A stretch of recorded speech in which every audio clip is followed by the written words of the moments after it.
I was at a bar and a guy said, "You work at the Tenement." Somebody laughed and said, "If I want to see a shitty apartment, I could just go to my own."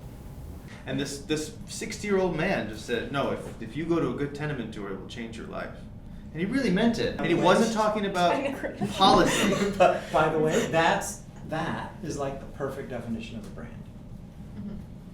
What you just described. I asked this question in every one of these. What is a brand?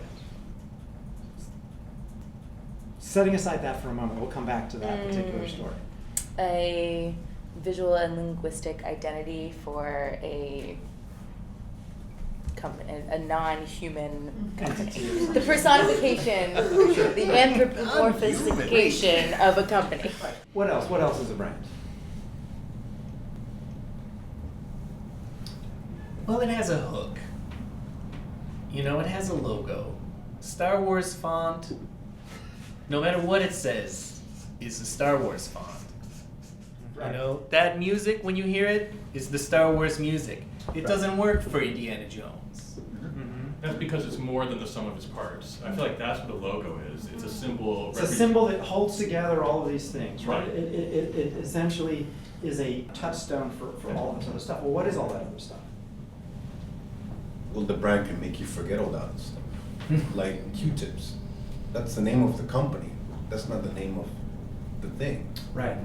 Yeah, so like the brand is so powerful, it can make you forget about all those other pieces. But I think the brand also gives you feeling, doesn't it? I mean, it's like the feelings associated with it. So Like Disney. yeah, yeah. Right, it has memories or other things attached Right. So to it. Guilt. guilt, whatever it is. So what's the difference? So these two definitions, these are two different and important definitions of a brand, right? One is the thing that I control as the organization, right? I control my identity, the music that goes along with it, all these things. But then the feeling is something held outside of the organization. And that's what he was expressing. What that person, and he was taking it a step further, that person in the bar was telling your brand story for you without prompting. That's the most difficult definition of a brand to achieve. It's Jeff Bezos' definition. It's what people say about you when you're not in the room. So your brand is not your possession. These things are your possession. You own them, you control them. It's the possession of those outside the organization, what they think about you, and the story they tell about you. So that story that he was telling, that you visit the Tenement Museum and it will change your life, that's a great story because it matches exactly what you were saying was your goal. A little bit of enlightenment was essentially what you were saying. That's what I want. Well, he got it. And he was able, unsolicited, with a simple prompt, to retell that story to a third party.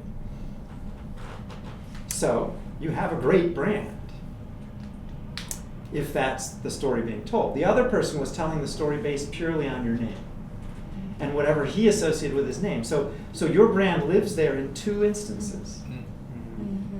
Right? Both of those are your brand. One of which is born out of true personal experience with the brand, and the other by whatever your sort of surface representation is.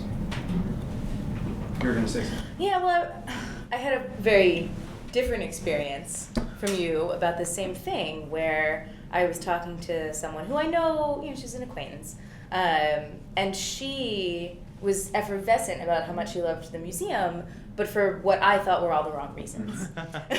So she was like talking about the sort of flattened out waves of immigration and how important it is to understand The data. Right, the facts of it. And I found myself really struggling to rebrand us in like 5 minutes in her mind. I obviously can't do that.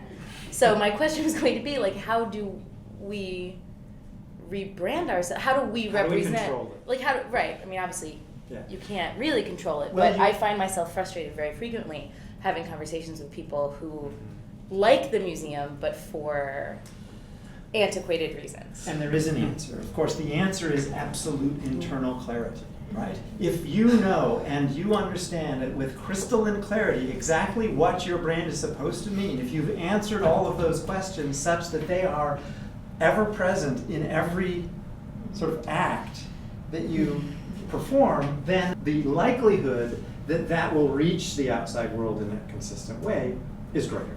Mm-hmm. So by essentially formalizing, codifying, and clarifying the brand internally, like we did with the values work that we already did in this department, you're creating an internal operational and behavioral set of practices which give consistency such that it can be perceived on the outside. Mm-hmm. So that the likelihood that someone outside will get and be able to retell the story that you want told and not just the facts, the likelihood will increase. It's an imperfect system. We can't control everyone's minds, but we can make sure that they get the right story. Mm-hmm.